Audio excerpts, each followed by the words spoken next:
देख रहे हैं भारत 24 और आपके साथ मैं हूं अमृता गर्ग और शुरुआत करेंगे बड़ी और अहम खबर के साथ, जहां जम्मू कश्मीर में नेशनल कॉन्फ्रेंस अध्यक्ष फारूक अब्दुल्ला ने सर्वदलीय बैठक बुलाई और इस मीटिंग में फैसला हुआ है कि बाहरी लोग यानी गैर कश्मीरी लोगों को चुनाव में वोट नहीं डालने दिया जाएगा। कुछ दिन पहले ही जम्मू कश्मीर के चुनाव आयोग ने गैर कश्मीरी लोगों को वोट डालने की शुरुआत पर मुहर लगाई थी। उधर गुलाम नबी आजाद भी जम्मू कश्मीर में चुनावी जमीन तलाशने में जुटे हुए हैं और इसी के तहत उन्होंने 30-35 विधानसभा के प्रतिनिधि मंडल के 400 लोगों से मुलाकात की और उन्हें अपनी आगामी पार्टी का हिस्सा बनाने का वायदा किया। लेकिन गुपकार की इस मीटिंग में गुलाम नबी आजाद को नहीं बुलाया गया था क्योंकि उनकी पार्टी आधिकारिक रूप से नहीं बनकर तैयार हुई है। तो आज गुपकार की बैठक में यह बड़ा फैसला और तमाम दल आगे आकर एक फैसले पर सहमत हुए हैं कि बाहरी लोगों को यानी गैर कश्मीरियों को वोट नहीं देने देंगे। जबकि इससे पहले इस पूरे फैसले पर चुनाव आयोग ने मुहर लगा दी है और गैर कश्मीरियों के वोटिंग की शुरुआत पर यह मुहर लगाई गई थी। अब से शायद 1 महीना पहले यह पूरा फैसला लिया गया था और उस दिन भी चर्चा का विषय रहा था। और आज एक बार फिर से गुपकार की इस बैठक के बाद इस फैसले पर सुर्खियां बनने लगी हैं। सारे लोग आए हैं, अलग अलग पार्टी से आए हैं, एक चीज पे ये सब बैठे हुए हैं कि रियासत का जो दर्जा है, एक सबसे बड़ी चीज तो यह है कि हम लोग इस रियासत को जो मुसीबतें आ रही हैं उनको कैसे रोकें। और सबसे बड़ी जो मुसीबत आज आई है कि ये बाहर के लोगों को जो वोट देना चाहते हैं वो हम जितने भी पार्टीज हैं कबूल नहीं है, ये हम एक्सेप्ट नहीं करते। एक ही मुद्दा था, inclusion of non resident voters. Jammu और कश्मीर की पूरी लीडरशिप जो आज यहाँ बैठी हुई थी, this was a massive majority leadership of Jammu and Kashmir. उन्होंने ये फैसला किया कि हम इस चीज को अलाउ नहीं करेंगे। पुश्तैनी बाशिंदे के अलावा चाहे वो हिंदू हो, मुसलमान हो, सिख, ईसाई हो, बौद्ध हो, अपना पहाड़ी, गुजर, भाई वो यहाँ के वोटर हैं, वो डिसाइड करेंगे। बाहर के आप अगर आएंगे वो कल को आज आपने इतने ये बोल रहे हैं कि इतनी बड़ी तादाद में यहाँ पे लोग आ रहे हैं, तब तो फिर एमएलए भी वहीं से बन के आएगा, इसमें क्या है। तो चुनाव आयोग के फैसले पर गुपकार के नेता तलख हैं और आज इस सर्वदलीय बैठक में भी यही फैसला किया गया है कि बाहरी लोगों को वोट करने का अधिकार नहीं देंगे, सिर्फ जम्मू कश्मीर के लोग ही वोट कर सकेंगे। और इस बैठक में कई दल शामिल थे, 9 दलों की पूरी शमूलियत बताई जा रही है और ये फैसले लिए गए हैं। आपको बता दें कि अगर बाहरी लोग वोट करते हैं तो कई लाख वोटर्स बढ़ेंगे और इसे एक बड़ा कदम बताया गया था और इसे लोगों के लिए अच्छा कदम बताया गया था। इसमें वहां पर ड्यूटी पर तैनात जो सेना के अधिकारी हैं, सेना के जवान हैं, वो भी शामिल हैं। कश्मीर में जो लोग रह रहे हैं वो गैर कश्मीरी हो सकते हैं लेकिन कश्मीर में अपने रोजगार की वजह से वहां पर रह रहे हैं, नौकरियों की वजह से वहां पर रह रहे हैं। तमाम लोगों को इसमें इस सूची में शामिल किया जाएगा। उसके क्या नियम कायदे होंगे ये भी बताया जाएगा। लेकिन फिलहाल आज की गुपकार की इस बैठक के बाद गुपकार नेता काफी तलख हैं और एक मंच पर आए हैं और एक फैसले पर सहमति बनी है कि गैर कश्मीरियों को वोट देने का अधिकार नहीं लेने देंगे।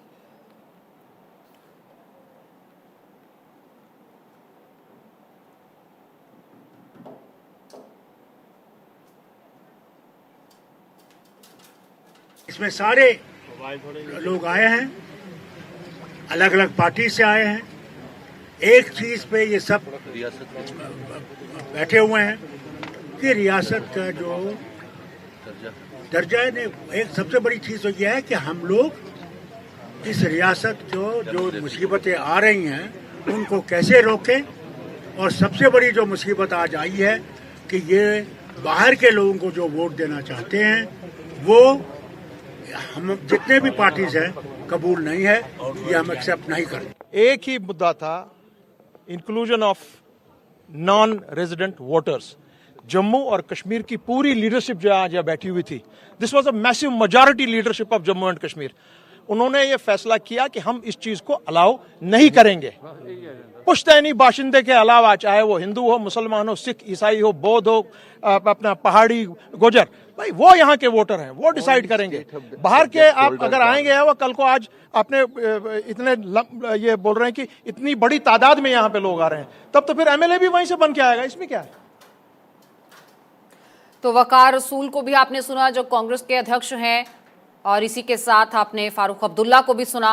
उन्होंने कहा है कि हम एक मंच पर हैं, इकट्ठे हैं, और आज जो मेजॉरिटी लीडरशिप है जम्मू कश्मीर की, स्थानीय लीडरशिप है, वो यहां पर मौजूद है और एक फैसले पर सहमति हुई है कि किसी भी तरीके से जो गैर कश्मीरी हैं उनको वोट नहीं देने देंगे। जम्मू कश्मीर में नेशनल कॉन्फ्रेंस अध्यक्ष फारूक अब्दुल्ला ने यह सर्वदलीय बैठक बुलाई और इसी मीटिंग में यह फैसला हुआ है कि बाहरी लोगों को वोट करने का अधिकार नहीं दिया जाएगा, जबकि इससे पहले चुनाव आयोग इस फैसले पर मोहर लगा चुका है। तैयारियां भी की जा रही हैं और कई बदलाव घाटी में हो रहे हैं, जिसमें तिरंगा फहराया जा रहा है। कई जगह धारा 370 जैसे ही निष्क्रिय होती है उसके बाद से कई बदलाव होते हैं, कई अच्छे बदलाव हो रहे हैं, जिसको लेकर भाजपा लगातार अपनी पीठ थपथपा रही है और घाटी में उन बदलावों को देखा जा रहा है। लेकिन फिलहाल ये एक बड़ा फैसला गुपकार का, या कह दे बड़ा ऐलान, जहां फारूक अब्दुल्ला कहते हैं कि पीएम मोदी ने अभी तक कुछ नहीं किया है। हालांकि आपको यह भी बता दें कि बड़ी खबर कि गुलाम नबी आजाद को इस बैठक में नहीं बुलाया गया। हालांकि उसका कारण ये बताया जा रहा है कि उनकी कोई पार्टी नहीं है, लेकिन गुलाम नबी आजाद पूरी तरह से एक्टिव हैं। और जम्मू से हमारे सहयोगी सुरेंद्र शर्मा हमारे साथ जुड़े हुए हैं। सुरेंद्र, आपसे सबसे पहले यही समझना चाहेंगे कि गुपकार गैंग की आज की ये बैठक हुई है और इस बैठक के दौरान क्या क्या बड़े फैसले लिए गए हैं, किन किन मुद्दों पर चर्चा हुई है और किस किस चीज से अभी कश्मीर में इस गुपकार गैंग को आपत्ति नजर आती है।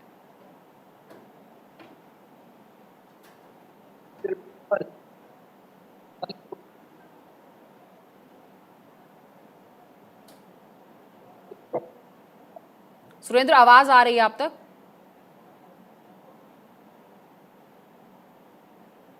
सुरेंद्र, आपकी आवाज हम तक नहीं पहुंच पा रही है, दोबारा से रुक करने की कोशिश करेंगे। लेकिन फिलहाल यह खबर आपको बता रहे हैं जहां गुपकार गैंग का मानना है कि सिर्फ कश्मीरी लोग जो यहाँ के रेजिडेंट्स हैं, यहाँ के रहने वाले हैं, जो मूल रूप से हैं, वही वोट कर सकेंगे, उन्हीं को वोट करने का अधिकार होना चाहिए। इस तरह से गैर कश्मीरियों को वोट करने का अधिकार नहीं होना चाहिए। और उन्होंने कहा है कि कश्मीर की पूरी लीडरशिप यहाँ पर जब मौजूद है, कश्मीर की जो स्थानीय लीडरशिप है, आज हर पार्टी से यहाँ पर एक प्रतिनिधित्व है और इसी के चलते ये फैसला किया गया है एक मंच पर आकर कि गैर कश्मीरियों को वोटिंग का अधिकार नहीं देंगे। हालांकि एक बड़ा कदम बताया जा रहा था वहां रहने वाले लोगों के लिए। और कश्मीरी पंडित अमित रैना हमारे साथ जुड़ चुके हैं। अमित जी, आपसे भी मैं ये समझना चाहूंगी कि गुपकार गैंग की आज की हुई इस बैठक को आप किस तरह से लेते हैं? आज हुए जो तमाम फैसले हैं, जिस तरह से ये एक बड़ा फैसला कि हम गैर कश्मीरियों को यहाँ वोट नहीं देने देंगे, इस पर सबसे पहले प्रतिक्रिया आपकी क्या होगी? नहीं, ये मेरी प्रतिक्रिया यही है कि कश्मीर में जो पुराने इलेक्शन पाकिस्तान के नाम पे, अलगाववाद के नाम पे, एक सर्टन समुदाय को अपीजमेंट के नाम पे होते थे, तो आज कम से कम ना पाकिस्तान की बात हो रही है, ना अलगाववाद की बात हो रही है और ना 370 की बात हो रही है जी। तो एक तो डेफिनेटली एक पॉलिटिकल एक चेंज है पॉलिटिकल एनवायरनमेंट में। अब जहां तक बात आती है कि इनकी गिदड़ भक्तियां जो हैं कि हम वोट नहीं करने देंगे, देखिए हम ये सब बयान देख चुके हैं। 370 हटेगा तो खून की नदियां बहेंगी, 370 हटेगा तो तिरंगे को कंधा देने वाला कोई नहीं होगा, 370 हटेगा तो कश्मीर हिंदुस्तान से अलग हो जाएगा, ये सब बयान भी आ चुके हैं। इन सारी पॉलिटिकल पार्टी और कुछ भी नहीं हुआ, क्योंकि जम्मू कश्मीर के निवासी उतने ही भारतीय हैं जितने आप और मैं हैं। जितना अधिकार उनका भारत पे है, उतना भारत का अधिकार जम्मू कश्मीर पे है। और कोई बाहर वाला नहीं है, कोई अंदर वाला नहीं है। जो वहाँ पे रह रहा है, चाहे पढ़ाई के लिए, चाहे नौकरी के लिए, वो कानूनी तौर से संविधान उसको इजाजत देता है कि वो वहाँ पे वोट डाल सके। और बहुत सारे कश्मीरी हैं जो दिल्ली में रहते हैं और दिल्ली में उनका वोट बना हुआ है, मुंबई में रहते हैं, मुंबई में वोट बना हुआ है, और कश्मीरी पंडित समुदाय तो पूरे भारत में बिखरा हुआ है और उनका वोट हर जगह बना हुआ है। तो ये प्रावधान जो है संविधान में, ये आपको एक बेसिस पे दिया जाता है, और वो बेसिस जो जम्मू कश्मीर में जो भारतीय इस समय उन प्रावधानों के तहत रह रहा है, उसको वोट करने की इजाजत दी जाएगी। तो ये सरकार और संविधान के तहत से होगा, और इसमें इलेक्शन कमीशन डिसाइड करेगा कौन जीतेगा। तो इनकी गिदड़ बप्पियों से नहीं डरना चाहिए। ये समस्या ये है कि जो डायनास्टिक पॉलिटिक्स है, जो इनके नैरेटिव थे, वो आज सब फेल होते जा रहे हैं।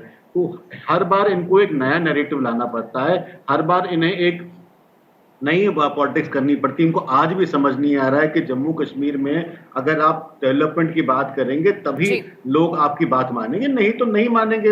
ये आज भी उन्हीं दुक्यानसी ख्यालों में आप अभी जो दो बयान दिखा रहे थे, एक फारूक अब्दुल्ला का था और दूसरा उनके पुफेरे भाई है मुजफ्फर शाह। दो भाई मिलकर डिसाइड करेंगे जम्मू कश्मीर में क्या होगा, तो वो नहीं हो सकता। जम्मू कश्मीर में क्या होगा वो जम्मू कश्मीर की आवाम डिसाइड करेगी। बिल्कुल, अब कश्मीर बदलाव चाहता है, जिस तरह से अमित रैना ने भी जिक्र किया कि ये कश्मीर बदलाव चाहता है, विकास चाहता है। जब इसकी बात करेंगे तभी वहां पर रहने वाले लोग आपकी बात सुनेंगे। तो क्या अब ये बौखलाहट समझे? सुरेंद्र शर्मा हमारे साथ जुड़े हुए। सुरेंद्र, आपसे समझना चाहूंगी, गुपकार गैंग की आज की इस बैठक को क्या बौखलाहट समझे, क्या इस बात का सबूत समझे कि बीजेपी वहां पर मजबूत होती हुई नजर आ रही है और यही कारण है कि आज की इस बैठक में ये फिर से एक बार धमकी दी गई है, या फिर ये फिर से एक बड़ा फैसला, एक बड़ा बयान दे दिया गया है और यह ऐलान सामने रख दिया गया है? देखिए, बिल्कुल जिस तरह से कश्मीर के जो दल हैं, जिस तरह से PAGD बना, people's alliance of Gupkar declaration, और 370 हटने के बाद जो है वो लगातार इस मुद्दे पर जो है वो गरमाया जा रहा है कि ये जो अलायंस है ये इस मुद्दे पर काम करेगा, 370 जो है वो वापस लाएगा और जम्मू की जो स्टेटहुड है उसको वापस लाएगा। तो इस तरह की कोशिशें, इस तरह के बयान जो है वो ये ग्रुप देता रहा है।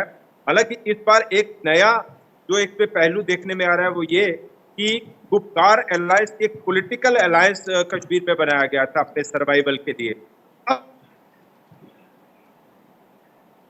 चलिए, सुरेंद्र हमारे साथ लगातार बने हुए हैं, लगातार जानकारी उनसे भी ले रहे हैं। अमित रैना भी हमारे साथ बने हुए हैं। तो अमित, आप इसको किस तरह से देखते हैं? बीजेपी की क्या स्थिति देखते हैं? क्योंकि साउथ कश्मीर में लगातार जिस तरह से उस पर्टिकुलर एरिया की बात करें तो उसे आतंक का भी गढ़ कहा जाता है। वहां पर कई इस तरह की गतिविधियां होती हैं जिन पर आपत्ति रहती है, और वही एक ऐसी जगह भी है जहां पर भाजपा को मजबूती मिलती हुई नजर आ रही है। तो क्या ये माने कि हालात सुधर रहे हैं, आने वाले समय में आने वाली स्थिति जो है वो बदली हुई होगी, तस्वीर बदली हुई होगी? जी अमित। देखिए, 70 साल से ये प्रदेश एक मानसिकता के तहीन रहा है। उसमें एक ऐसा बबूल का पेड़ बोया गया है जो पूरी जगह फैल चुका है कश्मीर में, खासकर कश्मीर वैली में, खासकर पश्चिमी वादी में। तो उसको जड़ से नष्ट करने में समय लगेगा। अगर कोई आज कहता है मुझे कि हालात नॉर्मल हो गए हैं, सामान्य हो गए, तो नहीं हुए हैं। बेहतर हुए हैं, बिल्कुल हुए हैं, मगर कई पैरामीटर्स में बुरे भी हुए हैं। मगर ओवरऑल जो स्टेट है वो प्रगति की ओर जा रहा है। इन्वेस्टमेंट्स आ रहे हैं, जो पथराव के इंसिडेंट्स हैं वो कम हुए हैं, जो बंद होते थे, जो कश्मीर 6-6 महीने 8-8 महीने बंद होता था, आज पिछले 2 साल से एक दिन भी बंद नहीं रहा है। इकोनॉमिक एक्टिविटीज बढ़ चुकी है। इसके अलावा आतंकवाद, खासकर पाकिस्तान ने अपनी स्ट्रैटेजी बदली है। देखिए, 370 निरस्त करने से पाकिस्तान निरस्त नहीं हो जाता। पाकिस्तान का इंटरेस्ट आज भी जम्मू कश्मीर में बना हुआ। उन्होंने अपनी स्ट्रैटेजी चेंज करी है, टारगेटेड किलिंग बढ़ गई है, एक पर्टिकुलर समुदाय को डराने का प्रयास किया जा रहा है। तो वो कठिनाइयां सरकार को जूझनी पड़ेंगी और वो लगातार होती रहेंगी, क्योंकि 70 साल का विष है। इस मंथन में अमृत निकलने से पहले और विष निकलेगा। तो ये लड़ाई चलती रहेगी। मगर हमें जिस तरह से आपने जिक्र किया कि बदलाव की शुरुआत हुई है और शुरुआत एक अच्छा संकेत है। बहुत शुक्रिया आपका हमसे बातचीत करने के लिए। और फारूक अब्दुल्ला ने क्या कुछ कहा है, एक बार फिर से आपको सुनवाते हैं। आज की इस गुपकार गैंग की बैठक का निष्कर्ष क्या है वो सुनिए। सारे लोग आए हैं, अलग अलग पार्टी से आए हैं, एक चीज पे ये सब बैठे हुए हैं कि रियासत का जो दर्जा है, एक सबसे बड़ी चीज तो यह है कि हम लोग इस रियासत को जो मुसीबतें आ रही हैं उनको कैसे रोकें। और सबसे बड़ी जो मुसीबत आज आई है कि ये बाहर के लोगों को जो वोट देना चाहते हैं, वो हम जितने भी पार्टीज हैं कबूल नहीं है, ये हम एक्सेप्ट नहीं करें। तो गुप्कार गैंग की बौखलाहट इस बात का सबूत है कि कश्मीर में बीजेपी मजबूत होती जा रही है। घाटी में बीजेपी के बढ़ते कारवां से गुप्कार गैंग को अब दिक्कत होने लगी है। उनके पैरों से उनकी सियासी जमीन खिसकने लगी है, क्योंकि अनुच्छेद 370 निष्क्रिय होने के बाद से ही जम्मू कश्मीर की तस्वीर बदलने लगी है और जम्मू कश्मीर में पीएम मोदी के विजन को दिल से लगाया जा रहा है। यही वजह है कि आतंक का गढ़ कहे जाने वाले साउथ कश्मीर में बीजेपी का कारवां बढ़ता हुआ दिख रहा है। प्रधानमंत्री नरेंद्र मोदी और उनकी नीतियों को अब कश्मीरी नेता गले से लगा रहे हैं और यही वजह है कि पुलवामा व्यापारी संघ से जुड़े कई लोगों ने बीजेपी ज्वाइन की। इसके अलावा कश्मीर की मजबूत पार्टियों का दामन छोड़कर कई नेताओं ने बीजेपी का दामन पकड़ा है और साउथ कश्मीर के कई बड़े नेताओं में शुमार हैं इंजीनियर सैयद शौकत गयूर, जिन्होंने बीजेपी का दामन थाम लिया है। और Syed Gayur national conference PDP और अपना पार्टी में भी रह चुके हैं। गयूर के पिता की बात करें तो पिता को 90 के दशक में आतंकवादियों ने मार डाला था। घाटी में पीएम मोदी की कबूलियत अब बढ़ती जा रही है और आतंक की आग में सुलगने वाली घाटी के नेताओं का कहना है कि प्रधानमंत्री मोदी ही कश्मीर से आतंक की जड़ों को उखाड़ सकते हैं। बीजेपी में शामिल हुए तमाम नेताओं की ये तस्वीर आपकी टीवी स्क्रीन पर है और इन नेताओं से भारत 24 ने खास बातचीत की है। हमारे संवाददाता ने क्या कुछ बातचीत की वो भी आपको सुनाते हैं। तस्वीरों में देखिएगा श्रीनगर शहर साउथ कश्मीर की बड़ी नामी गिरामी इल्मी अदबी और बड़ी अहम पॉपुलर शख्सियत जो है वो आज बीजेपी में शामिल हुई। अमीन साहब ऑल इंडिया रेडियो के साथ बहुत टाइम तक वाबस्ता रहे। सैयद शौकत गयूर अंद्राबी का बार बार मैं आपको तारुफ देता रहा कि उन्होंने न सिर्फ सियासत में नेशनल कॉन्फ्रेंस पीडीपी और बाकी जमातों में इन्होंने बड़ा अहम रोल अदा किया। आसिफ साहब का ताल्लुक लाल चौक से है और लाल चौक से जब आपका ताल्लुक हो तो इसके माने बहुत ज्यादा। अमीन साहब और इसके अलावा बाकी लोग जो हैं कई हाई कोर्ट से कई बाकी इदारों से। सबसे पहले गयूर साहब आपकी तरफ आना चाहेंगे। नेशनल कॉन्फ्रेंस पीडीपी और अब बीजेपी, ये तो आसमान जमीन नजर आ रहा है। उसमें कोई शक नहीं कि पावर ग्रिड यहाँ ही है। आसिफ साहब लाल चौक से भारतीय जनता पार्टी, अब देर तो नहीं हुई आने में? देर तो हो गई, पहले काफी सोच विचार करके कुछ पार्टियों के साथ मुंसलिक रहा, लोगों के हित के लिए काम करना चाहा, वहाँ वो किसी की सुनवाई नहीं होती थी। अब मैंने सोचा कि काफी शहरी श्रीनगर के लोगों की मुश्किलात है जो कि ऐवान तक नहीं पहुंच पाती है। मैं हमेशा से लोगों के हित के लिए काम करता हूं, इसलिए मैं भाजपा में आया। आपकी तरफ आना चाहेंगे, आपका ये फैसला जो था ये सिर्फ जो ये लोग इत्तेफाक करते हैं या हालात ऐसे हैं? नहीं, बेसिकली मैं ये बात कहूँगा, मैं एक तबके से वाबस्ती रखता हूँ जो माशाल्लाह पढ़े लिखे लोग हैं। हाई कोर्ट में वकालत कर रहा हूँ 25 साल से। तो जो प्रेजेंट सिचुएशन है, यहाँ के हालात हैं, मुश्किलात हैं, सिस्टम है, बाकी चीज़ें, उनको मद्देनजर रखे कि इसके सिवा और कोई चारा यहाँ के नौजवानों को नहीं है, यहाँ के लोगों को नहीं है, बीजेपी के सिवा कोई चारा नहीं है। आपकी तरफ आना चाहेंगे, आप किस चीज मेरा नाम कृष्ण सिंह बेदी है। मैं सीनियर लीडर बीजेपी का हूँ और जो जम्मू कश्मीर एक बिछड़ी हुई स्टेट है, हम चाहते हैं कि हमारा रिश्ता ज्यादा से ज्यादा सेंटर से हो और जितनी भी सेंटर की जमीनें, जैसे यूपी बिहार में इतनी डेवलप हो रही है, बाकी स्टेटों में डेवलप हो रही है, हम चाहते हैं कि यहाँ भी डेवलप हो ताकि हमारा कश्मीर खिले और फूले। इमरान तारिक के साथ सैयद तजुमुल इस्लाम, भारत 24, टैगोर हाल, श्रीनगर, कश्मीर।